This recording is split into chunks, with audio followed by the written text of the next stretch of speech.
Estamos aqui com a professora Ana Carla Bliacheriene. Ela é professora da EASH USP e também autora de vários livros. Nós selecionamos 3, que são Controladoria no Setor Público, Controle da Eficiência do Gasto Orçamentário e Construindo o Planejamento Público. Professora, é um prazer recebê-la aqui em Campo das Artes. Prazer é todo meu, Jorge. Também conosco em Campo das Artes, o produtor cultural, publicitário, ambientalista Giovanni Quequim. O Giovanni é o realizador de uma notável pesquisa cujo título é Violas, a trajetória de uma cultura e a minha história. Giovanni, tudo bem? É um prazer recebê-lo em Campo das Artes. Obrigado, Jorge. O prazer é todo meu. Giovanni Quequim, explique as razões da sua iniciativa em elaborar a pesquisa. O título é Violas, a trajetória de uma cultura e a minha história. Jorge, tudo isso teve início na década de 90, né? Eu já estava um pouco mais adulto, né? E eu comecei a relembrar de uma série de eventos ligados à minha família, né? Porque nós morávamos no interior de São Paulo, né? Eu sou caipira, nasci em Bariri, fui registrado em Iacanga, né, noroeste do estado de São Paulo, e eu comecei a lembrar de uma série de fatos, né, que ocorriam, de ensinamentos, de histórias, de valores, que a minha família transmitiu para mim, né, naquele período, principalmente da infância e da adolescência, enquanto a gente morava lá. E aí isso me fez buscar, acho que muito mais do que num primeiro momento, né, a história da cultura caipira, a minha própria história, né? Então dali eu comecei a lembrar que o que nos unia, né, em todas as ocasiões, era muito a música, né? Então era o canto das minhas tias, né, as serestas dos meus tios violeiros, o encontro de todos eles e mais um monte de amigos dos meus pais. E, enfim, a música era sempre um fio condutor, né, para aquelas reuniões que aconteciam, e ali se contavam causos, se trocavam experiências, se transmitiam ensinamentos, né, às vezes até algumas fábulas com fundo de valores éticos e tudo mais para as crianças. E ali aconteciam as brincadeiras, enfim, ali tinha todo um conjunto, né, que acontecia. E ali tinha o primo que era artista plástico, tinha a tia que fazia uma comida deliciosa, outra que fazia um doce saboroso. E aí eu comecei a pensar em todos esses elementos, né, que compuseram a minha infância e a minha vida, enfim, e o que me compõe até hoje, claro, né, porque isso está dentro de mim.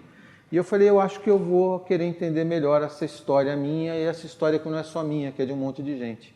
E dali eu comecei realmente a fazer uma busca, né, sobre informações sobre a cultura caipira. Como ela tinha nascido, de onde que ela tinha vindo, como é que foram essas miscigenações, enfim. E aí eu comecei, eu me foquei mais em Sorocaba, porque Sorocaba era um grande centro nervoso, né, no século XIX, muito maior que São Paulo, inclusive, a cidade de Sorocaba, e era um grande centro nervoso comercial, porque era dali que, na verdade, surgiam os tropeiros, os boiadeiros, que faziam esse grande intercâmbio entre a região sul do país com Minas Gerais, com as minas, né, na verdade. O seu pai ele teve uma presença muito importante na sua iniciativa de realizar essa pesquisa. Mas eu queria saber aquele momento do start, porque você planejar, você saber a razão de você pensar uma pesquisa como essa, é uma coisa. Agora, a outra, na hora que você entra no carro em direção a essas informações, já é um pouco diferente. Então, eu gostaria de saber como é que foi esse momento, entrando no carro, dando adeus para as pessoas queridas. Adeus não, tchau, né? Na verdade, assim, você falou uma coisa certa, né? O meu pai foi uma figura importante, acho que ele foi o maior motivador, né? Embora ele já tivesse falecido nessa época, mas acho que foi por essa lembrança, por tudo isso, que realmente eu fui motivado a buscar essa história, até porque essa história ela vem do meu avô, todos eles são do campo, cafeicultores ou meieiros de café, enfim, né, em vários formatos e tal. E quando eu entrei no carro e falei, vou para Sorocaba, né, vou lá tentar fuçar alguma coisa para conhecer. E quando eu fui, eu acabei esbarrando numa série de pessoas. Lá morava Benedito Rui Barbosa, o Sérgio Reis me ajudou, fomos lá conversar. Ele também já tinha feito uma pesquisa muito grande por conta das novelas que ele havia feito. Acabei conhecendo outras pessoas, homens que trabalharam com comitivas, tropeiros antigos que ainda, naquele momento, já de idade, com 80 e poucos anos, ainda existiam, né, ali em Sorocaba. E dali eu comecei a querer traçar uma rota que não existiu, né? Porque eu acabei pensando que eu ia pegar a rota da Viamão, né? Que eu ia lá para Santa Catarina, Paraná, Rio Grande do Sul, e que depois eu ia para Minas Gerais, né? Então para mim estava tudo certo, a linha estava tudo composta, né? E ali eu comecei a perceber que a coisa era completamente diferente, né? Que esse meu tchauzinho, né? Não ia ser só de São Paulo para Sorocaba, que eu ia dar um tchauzinho de Sorocaba para um outro lugar que eu nunca tinha pensado. E foi assim que aconteceu. A dinâmica toda da viagem, ela foi sempre uma dica de alguém que falava de alguém numa outra cidade que era importante, aí eu ia buscar essa informação. E daí dessa cidade eu acabava tendo uma outra informação e ia para outra cidade, em outra região completamente diferente. E assim foi se construindo essa rota, né? Essa trajetória, que foi uma grande vivência, mais do que uma pesquisa, até eu diria para você, foi uma grande vivência, junto a essas pessoas, essas culturas, enfim, essas curiosidades que eu fui colhendo em cada lugarzinho que eu passei. Você saiu para se encontrar, né? Exatamente, para encontrar acho que um pouco da história mesmo. Acho que eu precisava encontrar eu precisava entender, eu precisava acho que dar um maior sentido para a minha própria existência, entendeu? Uhum. E eu sempre gostei muito da música caipira, né? Não da sertaneja, da caipira mesmo, né? E que tem uma certa diferença, tá? Embora tenha uma origem, então. Mas, e aí as curiosidades, Jorge, elas também foram se amplificando. Por exemplo, eu não sabia o que era o feijão tropeiro, né? Não sabia por que tinha surgido isso. E aí tudo tem uma história, tudo tem um porquê, né? Então você, como você conservava a carne sem geladeira, quer dizer, são coisas que a gente só vai descobrir na hora que você realmente mergulha nessa cultura. E aí eles têm uma sabedoria também que é muito única, né? É uma sabedoria que eu diria até, aqui falando com a professora Ana, que a gente estava conversando agora há pouco sobre filosofia e tudo mais, eles são verdadeiros filósofos, porque a maioria dessas pessoas que eu encontrei, eles não tinham formação nenhuma, mas eles tinham uma inteligência e uma compreensão da natureza, não só da natureza, como a gente fala, do meio ambiente, mas da natureza humana, mas por pura observação, que é o que um filósofo faz, ele observa. Mais nada do que isso, né? Então, assim, isso é muito interessante. E aí o que acontece? Essa cultura também, ela não é muito transmitida durante muito tempo, né? Por escrita ou por pesquisa. Ela é transmitida pelo passaparola, né? É o pai para o filho para o avô e vai embora, e o negócio anda, né? Então esse conhecimento ele é transferido, né, nas grandes rodas de conversa. Obviamente que depois começou a se ter grandes pesquisadores, Inesita Barroso, entre tantos outros, que foram ali alinhavando e compilando toda essa cultura, esse conhecimento de uma maneira mais acadêmica, mais estruturada. Mas o conhecimento mesmo entre eles ali era tudo, né, pela palavra, né? Então, assim, é o causo, né? Então, cada causa é um causo. Então, cada causa era um ensinamento. E você vai percebendo isso principalmente nas pessoas mais antigas, né? Mas quando você chega também nessa geração dos 40, 30 e poucos, 50, né? Hoje, né? Esse pessoal também ainda está muito preso a essa vivência. E hoje você vai para essas cidades menores no interior de São Paulo, com até 20 mil habitantes, 30 mil habitantes, ainda existe muito isso, né? Embora se tenha internet, tenha todos os aplicativos, celulares e tudo mais, tem uma tecnologia aí, né, pulsante, né, em todos os lugares, você tem acesso em qualquer canto do mundo hoje praticamente, você ainda nessas cidades você ainda tem esse elemento aglutinador, né, da conversa, da família. Giovanni Quequim, ele é produtor cultural, ambientalista, publicitário, e ele é o autor, a pessoa responsável por elaborar a pesquisa Violas, a trajetória de uma cultura e a minha história. Eu aproveito esse gancho que você deu em relação às tecnologias para exatamente pedir a palavra da Ana Carla Bliacheriene, que é a professora da EASH USP. Ana Carla, como se pode pensar, prever, talvez, as relações culturais, as relações educacionais do campo com a presença cada vez mais avassaladora das tecnologias, isso, sei lá, uma projeção de 20, 30, 40 anos, mas aí é que está. Qual a razão dessa pergunta? É porque no campo está exatamente o habitat natural de autodesenvolvimento tecnológico, fruto do agronegócio. Olha, Jorge, essa discussão que a gente está tendo aqui é muito prazerosa, inclusive porque parece que nós estamos em pontas, né, extremas de um diálogo, mas não estamos. A gente está dentro do mesmo espaço.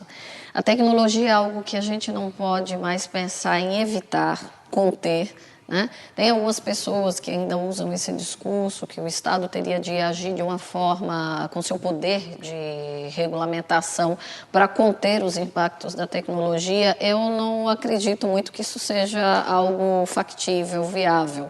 Eu acho que é mais um discurso que não vai ter êxito qualquer Estado que tente fazê-lo. A tecnologia, ela chegou, ela está aí e ela tende a se ampliar. E tende a se ampliar em vários aspectos da vida humana. Ela tende a se ampliar na educação, ela tende a se ampliar na saúde, no nosso transporte, na nossa forma de se alimentar, na nossa forma de namorar, né? A tecnologia já interfere nas nossas relações, inclusive amorosas, né? Se pegarmos, por exemplo, pesquisas que são feitas no Japão, os jovens hoje eles têm muita facilidade de manter relações via eletrônica e eles estão sendo treinados por mulheres mais antigas, meninos e meninas, rapazes e moças, para aprender a namorar. Sentar, tocar na mão e conversar. Tem pessoas no Japão que são especialistas a ensinar a namorar. Porque isso, de alguma forma, se perdeu diante de tanto acesso à tecnologia. Se, de um lado, isso assusta, parece que nós estamos nos desumanizando, de outro lado, nos mostra que as gerações que chegam inspiram a todos nós que estamos no exercício das funções, dos poderes e das profissões, a compreender a lógica dessa humanidade que chega. Porque se nós não tivermos essa sensibilidade de compreender essa lógica, passar o que tivermos de passar como geração que está constituída, mas de alguma forma que já foi, né? Se a gente não tiver essa sensibilidade de chegar a esse jovem, a essa geração que a gente chama millennial, de mostrar para ele valores importantes que nós conseguimos consolidar e aprender, mas de uma forma que ele esteja disposto a absorver, isso se perde. Então se perde a tradição, se perde o ensinamento.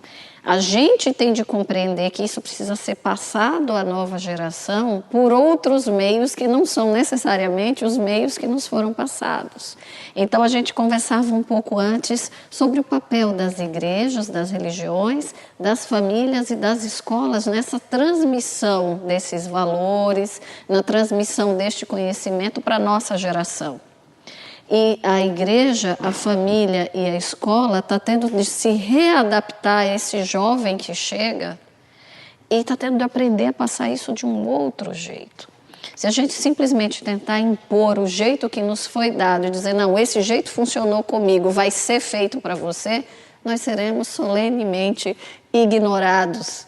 Nós seremos solenemente dispensados. Parece que nós estamos, por força do desenvolvimento tecnológico, nós estamos numa espécie de uma era das defasagens, porque tem sempre que correr atrás, porque a tecnologia ela não opera com limites. Essa defasagem ela sempre existiu na história da humanidade. O que acontecia é que ela demorava um pouco mais, ela demorava talvez um século, depois algumas décadas, e agora ela está demorando alguns anos, e dependendo da tecnologia, semanas. Ou minutos.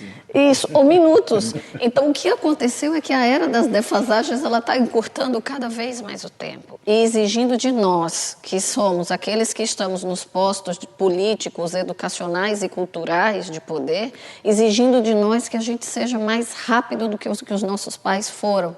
Se a gente sentar um pouquinho e fizer um pouquinho de esforço, a gente vai lembrar do esforço que os nossos pais fizeram para transmitir alguns valores para nós que eles aprenderam e que a gente mesmo respeitando deletou. A gente falou, isso não me serve. talvez a gente não tenha dito para os nossos pais isso não me serve, mas a gente assumiu a postura de que isso não nos serve. E o que está acontecendo é que essa postura de que isso não nos serve está sendo muito mais rápida, muito mais intensa e muito mais clara.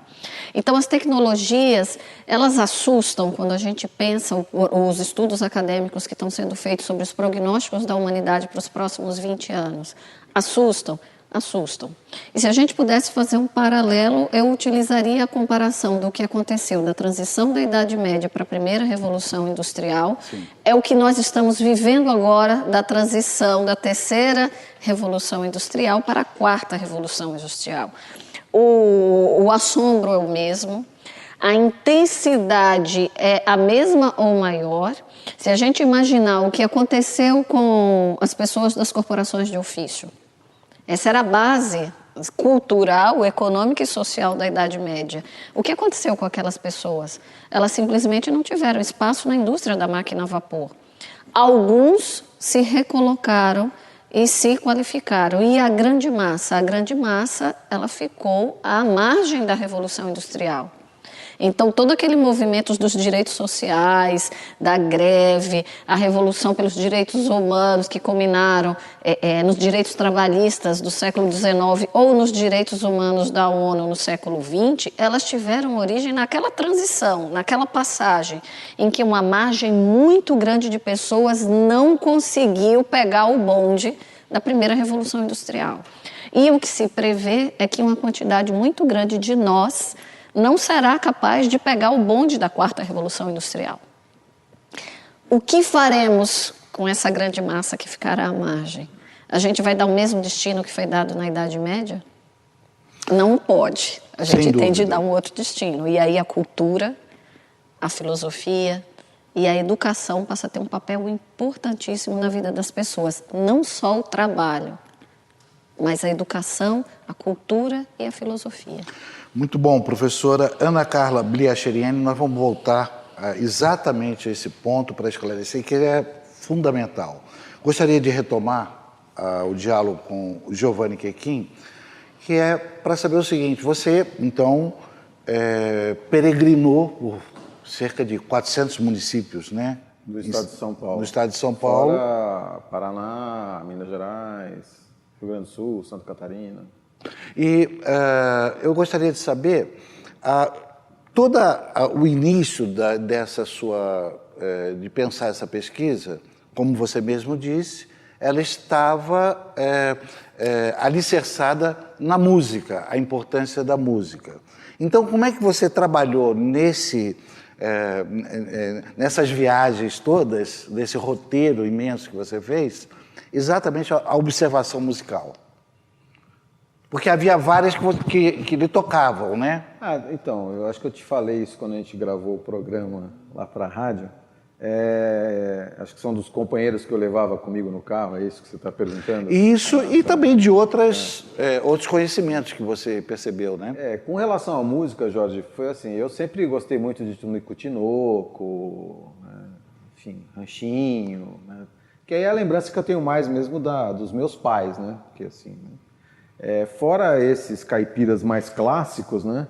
Eu tinha também um amigo bastante inseparável, que era o Almir Sater, porque eu tenho excelente admiração, grande admiração e muito respeito. Acho que ele é um dos melhores violeiros que o Brasil tem, né? Não que seja o melhor, mas é um dos melhores.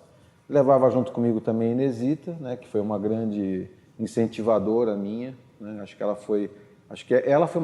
foi uma orientadora, na verdade, tá? Ela me deu várias dicas sobre a questão das músicas, o que eu devia pesquisar, sobre afinação de viola, os grandes músicos, quem gravou o primeiro, vamos chamar LP, enfim, ela tinha um conteúdo que eu não tinha, ela tinha um conteúdo muito de estudo acadêmico mesmo.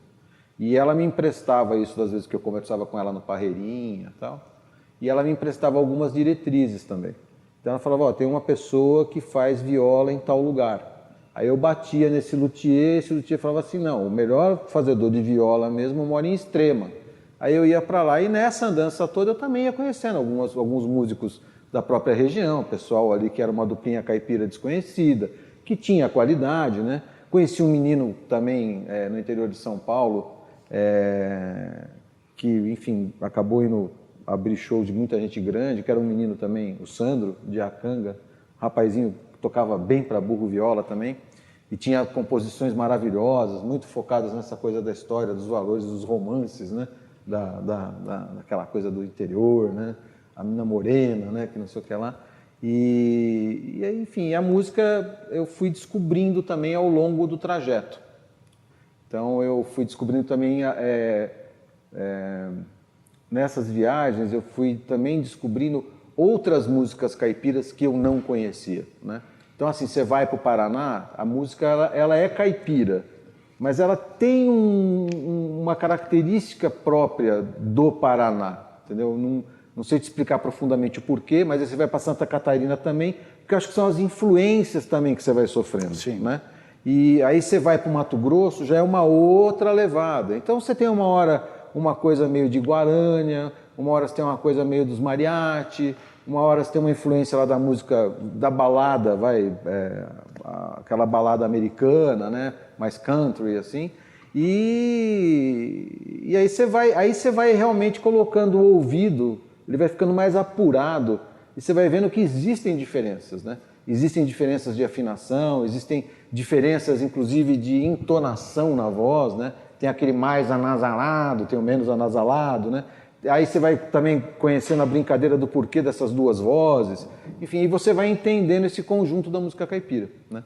E aí você vai gostando cada vez mais dela. Porque, num primeiro momento, para muita gente que não gosta, né, que acha que é até meio piegas, né, música caipira, quando você ouve parece que realmente é um chiado de gato, né, aquele negócio anasalado. Mas quando você vai entendendo as histórias daquelas músicas, que muitas delas são histórias verdadeiras, né, não são histórias simplesmente porque eu fui lá e escrevi um poema e... Não, tem histórias que são extremamente verdadeiras. Por exemplo, a Travessia do Araguaia, ela é baseada realmente numa comitiva que fazia aquilo. É impressionante. E que era verdade, né? Ele furava o boi para jogar para a piranha para passar por cima, né? Porque senão morria todo mundo. Então, quer dizer, tinham dificuldades, né? E aí eu falo para você, né? E aí, fazendo até um gancho aqui de novo para a professora Ana. O caipira é um bicho empreendedor, rapaz.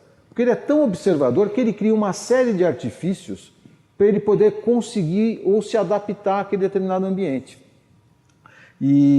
Mas enfim, eu dei uma desviada da questão da música, mas a música foi nesse enredo, viu, Jorge? Eu fui descobrindo, na verdade, as diferentes músicas caipiras.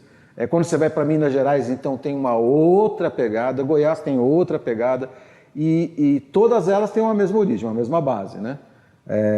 Mas você percebe que, inclusive, alguns instrumentos em alguns lugares, em algum lugar você tem o violão e a viola. No outro você tem viola e viola. No outro você tem viola, violão e já tem um violino.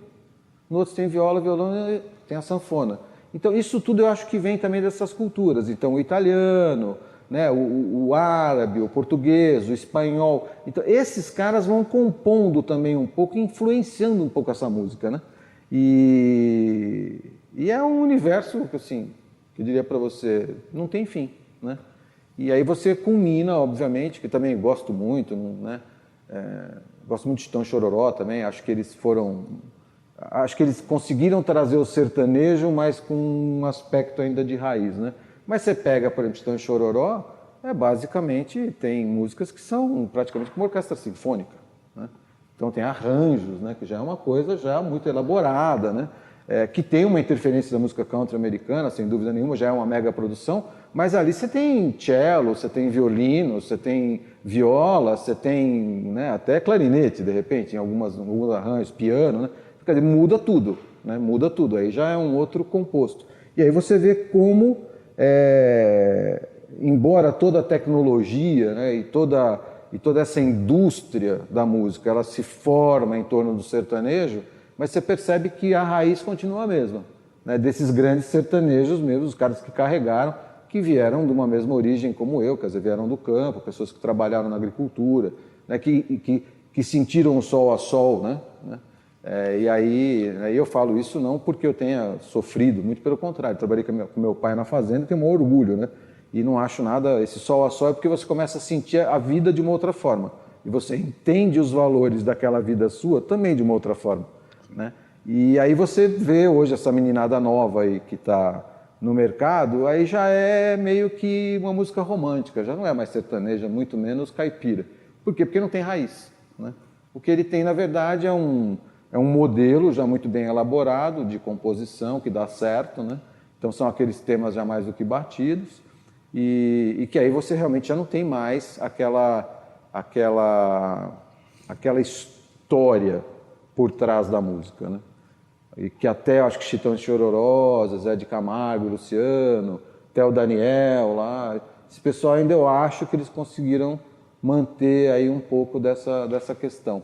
Giovanni, aproveitando a presença da professora Ana Carla como uma representante qualificadíssima do ambiente acadêmico, o que você pretende fazer com essa pesquisa, com esse material importantíssimo e como revelar isso? Você pretende revelar isso? Que também pode ser uma escolha sua. Isso aqui é da minha história, ninguém mexe. Olha, você até me fez essa pergunta na outra ocasião, e eu falei para você que eu ainda não sabia muito bem o que eu ia fazer isso, que talvez eu tinha feito isso mais para mim do que para os outros, né?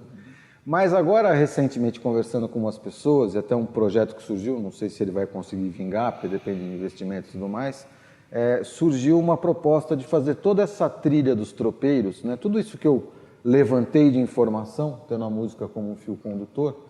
Então é a gente pegar toda essa trilha, né, dos tropeiros que vai, enfim, né, que inclusive foi o que transformou São Paulo num estado rico, né, porque São Paulo não tinha nada, né? São Paulo começou a pegar boi e muares no Rio Grande do Sul, Santa Catarina, Paraná, e levar para Minas Gerais e trocar por ouro e pedra preciosa. E aí São Paulo virou São Paulo, né? Aí que São Paulo ficou rico, né? Mas aí então, aí surgiu essa ideia de a gente juntar um pouco da sustentabilidade, né, que é aquele chapéu que eu tenho do Instituto Aqua Brasil, juntar um pouco a questão da história, a questão da pesquisa mais formal, vamos dizer assim, e a gente fazer um documentário. Então a gente faria toda essa trajetória, só que ao invés de muares, ao invés de carros de boi ou cavalos, a gente vai pegar carros elétricos. Então a ideia é sair com uma caravana de carros elétricos de vários lugares, de vários pontos que compõem essa história. Então, Mato Grosso, Minas Gerais, Rio Grande do Sul, Santa Catarina, e todo mundo ir trazendo essa vivência, convidar chefes que possam estar nessa comitiva, vamos dizer assim, né? Trazendo receitas desses lugares, trazendo músicos, fotógrafos e também antropólogos, quer dizer, formar uma tripe, na verdade, né? Ou uma trupe, na verdade, multidisciplinar, como a gente falava, professora, para trazer esses diferentes olhares e a gente chegar e se encontrar em Sorocaba. E ali fazer uma grande festa, né? Enfim, né? Trazendo essa questão da tecnologia, que hoje, se você... E aí, dando um gancho, acho que bastante... gancho não, mas dando aqui um caminho, né? Para dizer, inclusive, como a gente está muito junto, né? Nesses pontos opostos, como a gente está muito convergente, né? Com relação ao futuro. A tecnologia ela é irreversível. Isso não tem como se mudar isso mais. Isso já acontece, vai acontecer e cada vez vai acontecer mais. E ela é muito boa. Hoje você vai para o campo, quer dizer, aquele sofrimento que você tinha para colher algodão, você saia com a mão toda sangrando, hoje você não tem. Você enfarda tudo, está limpinho, bandido, já vai embora, né? Tudo bem, você não tem aqueles 300 que trabalhavam colhendo, você tem 20. Mas esses outros 280, talvez possam estar fazendo um doce numa cooperativa. Então existem modelos de você transformar e aproveitar essas pessoas, né? É o trabalhar menos horas, que aí eu acho que vem aquela questão que você citou sabiamente sobre a cultura, sobre a família, uma outra vivência, né? Um outro aspecto, quer dizer, trabalha-se menos, né? Aprende-se mais, né? Então acho que é você realmente mudar um pouco. Então a ideia nossa de transmitir essa brincadeira toda é fazer essa grande trupe, essa comitiva, que vai sair de vários lugares, vai convergir para Sorocaba. E a ideia é realmente fazer um documentário, porque no documentário a gente vai apresentar a culinária, as artes plásticas, o artesanato, a música, a poesia, a literatura, campo das artes. O campo das artes, entendeu? Então acho que é uma maneira legal, e eu acho que o documentário também é uma coisa mais legal, porque primeiro, você hoje pode disponibilizar em vários canais, que é essa linguagem dessa nova geração, né? Então ao invés de eu disponibilizar um livro, eu posso disponibilizar uma série, que é um modelo que inclusive eles gostam. Então acho que acho que a gente encontrou um formato e uma maneira de transmitir essa história para essa nova geração de uma forma que eles possam absorver dentro desses moldes que eles hoje entendem que são apropriados ou adequados para eles. Excelente ideia. Professora Ana Carla Bliacheriene, a senhora ia concluir o seu raciocínio anterior e agora todas as situações estão dadas, inclusive o Giovanni mencionou, da importância de como as populações que vivem no campo, até aqueles lugares bem mais afastados e tudo, elas podem se apropriar da tecnologia em benefício de um desenvolvimento cultural, educacional e também até da convivência. Sim, a figura do Jeca Tatu, ela existe muito marcada, né, nos olhares da nossa geração. O Jeca Tatu a gente certamente viu viajando, andando, a gente viu o Jeca Tatu, a gente conversou com o Jeca Tatu. Muito provavelmente os nossos filhos, se forem para as mesmas cidades hoje, não encontrarão o Jeca Tatu, encontrarão o chamado caipira, né, que na minha região nordeste se fala o tabaréu, aqui no sudeste é caipira, no nordeste é tabaréu. Então vai encontrar o caipira com o celular na mão, cuidando da sua lavoura por GPS, ganhando milhões, né, de reais, enquanto o homem da cidade, em toda a sua soberba e que discrimina o homem do campo, está lá vivendo a vidinha dele de ônibus lotado, 2 horas, metrô, para ganhar o seu salário mínimo. Então essa ideia de que o campo é o lugar da pobreza, da ignorância e da falta de cultura, e que a cidade é o lugar de toda pujança, ela teve um espaço na década de 70, 80. Mereceria uma discussão isso, né? Um debate exatamente dessa transformação, né? Sim, é uma ignorância o homem da cidade manter este pensamento sobre o campo. E a nova geração da cidade, ela não é tonta, ela não é boba. Tanto é que a grande quantidade de jovens que se formam nos cursos superiores estão buscando migrar para o campo, porque lá eles sabem que tem uma vida melhor, que vão ganhar bem, que vão ter uma vida melhor, que vão ter contato com a natureza, que vão viver numa casa menor, eventualmente nem é tão menor a casa no campo, mas que vão ter uma qualidade de vida boa. Então, a nossa geração foi a geração que foi educada para encontrar no campo a ignorância, para encontrar no campo a pobreza, porque naquela época houve uma migração maciça do campo para a cidade por conta disso tudo, havia toda uma conjuntura. Ao mesmo tempo, a Organização das Nações Unidas, ela adverte aos países que até 2050, 2/3 da humanidade viverá nas cidades. E que algumas cidades serão catalisadoras, vamos dizer, desse fluxo. São Paulo está entre elas, mais uma vez espera-se um grande fluxo migratório. Só que quando a ONU fala das cidades, muitas dessas cidades estão no campo. Então, se você observar a quantidade de migração que tem para cidades como Ribeirão Preto, para Sorriso, no Mato Grosso, Sinop. Né? Sinop. Há muitas cidades que a gente considera campo pela nossa cultura geográfica brasileira. Nós, na nossa cultura geográfica, da nossa geração da década de 70, quais são as cidades? Aquelas que estão no extremo leste do nosso continente. O que está para dentro é campo. O que está ali no nosso litoral, à exceção de São Paulo e Minas Gerais, é cidade. A gente, interiormente, a gente tem esse sentimento. E esse sentimento é fruto de um momento econômico, mas também de movimentos acadêmicos e de fluxos migratórios. Muito claramente, nos últimos 20 anos, esse fluxo migratório ele tem alterado. E muitas vezes essas cidades em que está havendo grande fluxo migratório são cidades no campo, zonas urbanas, no que a gente considera um grande campo do Brasil. E ali, eu digo, há um grande desenvolvimento tecnológico, há grande pujança cultural, há grande pujança de desenvolvimento econômico e há grande pujança de qualidade de vida, que a gente não pode deixar de considerar. A nossa geração foi feita para o trabalho, para a família e, ao final de 30 anos muito bem trabalhados, a aposentadoria. Os millennials não têm essa cabeça. Eles não estão talhados para viver para o trabalho. O trabalho é uma forma de subsistência para eles viverem uma vida plena. E nesse viver a vida plena, a vida não se encerra em 8 horas por dia, no banco, no serviço público ou na grande empresa. muitas vezes se encerra na inovação, no coworking, na empresa múltipla, na empresa que tem um projeto e um produto social a ser entregue. Nós não fomos formados para isso, os nossos filhos e netos estão sendo formados para isso. Para desenvolver algo que mude a história local, que mude a história da humanidade, quem sabe? Eu acho... Pois não, só fazendo Giovanni. uma parte não, complementando, né, indo ao encontro do que você está falando, eu recentemente tenho andado bastante também pelo interior novamente, né, quer dizer, aí deu mais ou menos um delay aí de 30 anos quase, né? E você vai para Americana, por exemplo, Sim. é exatamente isso que a professora está falando. Você vai para Marília, é exatamente isso que a professora está falando. Você vai eu fui para Mato Grosso em 84, aquilo não era nada, Chapada dos Parecis era um monte de mato, né? Tinha índio, né? Ainda tem índio, graças a Deus, que permaneça lá, né? Que são muito simpáticos, e produtivos, tá? Tem mais essa. Preservam a natureza. Não, eles são produtivos. O pessoal do Parecis, eles produzem soja com tecnologia, tem celular, tem tudo, GPS, tudo bonitinho.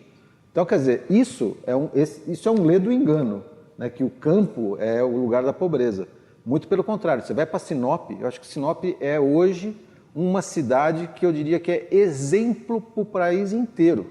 Porque, inclusive, o empresariado todo, o pessoal do agronegócio, os próprios comerciantes, eles financiam a cidade, eles financiam a saúde, eles financiam a escola, eles suprem o que o poder público não consegue suprir. Então, assim, você vai para aquela cidade, é uma coisa assim que dá prazer de estar lá, entendeu? E não existe uma categoria de pobre e de rico, existe uma categoria de cidadão. Cidadão. Entendeu? Então é uma cidade que eu acho que, pegando o grande conceito que você está falando, acho que dessa nova geração, milênio, né? É exatamente isso, é uma cidade que tem propósito, entendeu? A causa deles é viver bem. Então, assim, eu acho que o interior ele pode dar muito mais exemplo para a cidade grande, como a gente chama, né? Cidade grande, né? Ou capitais, né? Do que as capitais podem dar de exemplo para as cidades do campo. Né? E, enfim, só queria complementar, porque eu acho que é muito importante, essa sua observação acho que é fantástica, né? Sobre a questão realmente desse propósito, né? E dessa busca pela vida melhor. Eu né? sou uma pessoa de capital. Vivi a vida inteira em capital, nasci, vivi, fui criada e me mudei para uma outra capital. Eu sou de Aracaju. Você é uma pessoa do campo, que viveu, se criou no campo e veio para a capital. E está muito claro que dentro dessas vivências que parecem antagônicas, nos mostram que o que a gente pode levar da capital para o campo é exatamente esse hub de inovação, de desenvolvimento de tecnologia. Mas a gente tem de favorecer para que o homem do campo continue feliz no campo e ensine essa felicidade para a cidade, para a gente. A gente precisa ser feliz aqui e muitos de nós não é. Não a consegue, gente né? sobrevive, mas a gente precisa aprender a viver nas cidades. Isso eu acho que é o conceito, a alma mater do que a gente pode dizer uma cidade inteligente. Nós estamos caminhando para o encerramento. Uma palavra a respeito de eventual observação especial, algum desejo especial nesse sentido das relações da arte com o campo, algum detalhe que vocês gostariam que ficasse?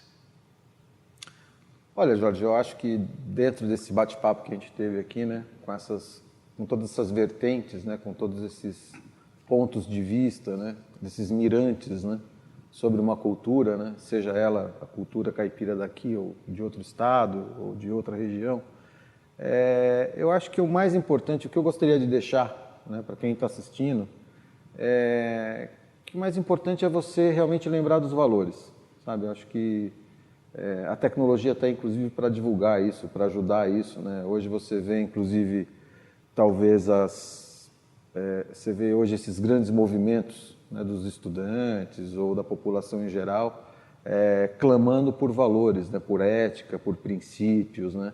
E isso eu acho que não está só no homem do campo, isso está na humanidade, né? Acho que isso aí esse é o eito, né, ou o leito por onde a humanidade realmente corre e tenta preservar e coexistir através de valores, de éticas e tudo mais. Então, resumindo, né, o que eu diria para as pessoas nesse momento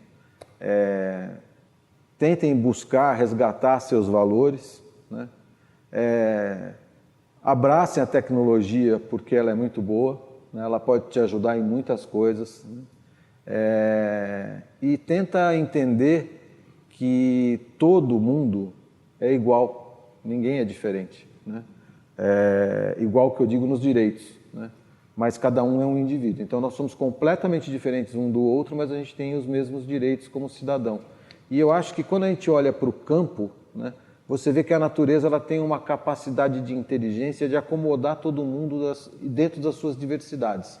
Então é o sapo que coabita com a cobra, com o peixe, com a vaca, com o porco, com o cavalo, com a árvore, com o passarinho, e um serve ao outro, né? Então acho que o homem deveria olhar um pouquinho mais para o campo nesse aspecto, né? Como aquele ecossistema consegue se estabelecer de forma tão harmônica, né, respeitando os seus limites, né? E como você pode aprender com todos eles. Então eu deixaria mais essa mensagem, né? Olhe para lá, mas olhe para quem compõe aquilo tudo, não só para o homem, né? Seu olhar, professora Ana Carla Bliacheriene, o seu detalhe especial, gostaria de deixar registrado. Eu diria, para quem compartilha com a gente dessa conversa, que eventualmente a gente precisa voltar para a gente mesmo e perguntar por que eu estou aqui. Por muitos séculos, a resposta que nós demos, enquanto humanidade, eu estou aqui para o trabalho. Nós estamos vivendo uma transição que talvez a máquina substitua o nosso trabalho, substitua aquilo que a gente fez a vida inteira. Se o que a gente fez é algo repetitivo, se o que a gente fez é algo que possa ser transformado num algoritmo, em algum momento, nos próximos 30 anos, isso que a gente sempre fez será substituído. Então, perguntar o que é que eu estou fazendo aqui? E quando a gente faz essa pergunta com sinceridade, assim, com a alma introjetada dentro da nossa visão, a gente vai ter de ter uma resposta nos valores. A gente veio para deixar isso aqui melhor do que o que a gente encontrou. E aí, se não é o nosso trabalho exclusivamente que vai fazer essa transformação, o que mais pode ser? Nesse sentido, a educação para a sensibilidade, a educação para a cultura, a educação para a música, para a poesia, a educação para encontrar em nós aquilo que nos torna semelhante ao outro e não diferente do outro, é o ponto essencial. Então, o que eu diria? Mais filosofia, mais cultura, mais sensibilidade. E a gente, encontrando esse caminho, a gente vai saber se reinventar, ainda que existam robôs maravilhosos que nos substituam. Ao invés da gente lamentar o que perdeu, a gente vai abraçar tudo que pode ser construído.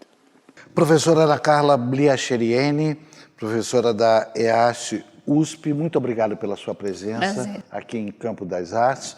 Giovanni Quequim, da mesma forma, o mesmo agradecimento, muito obrigado e por tantas informações e a sua participação no nosso programa. Obrigado, Jorge. Campo das Artes fica por aqui e volta numa próxima edição. Muito obrigado.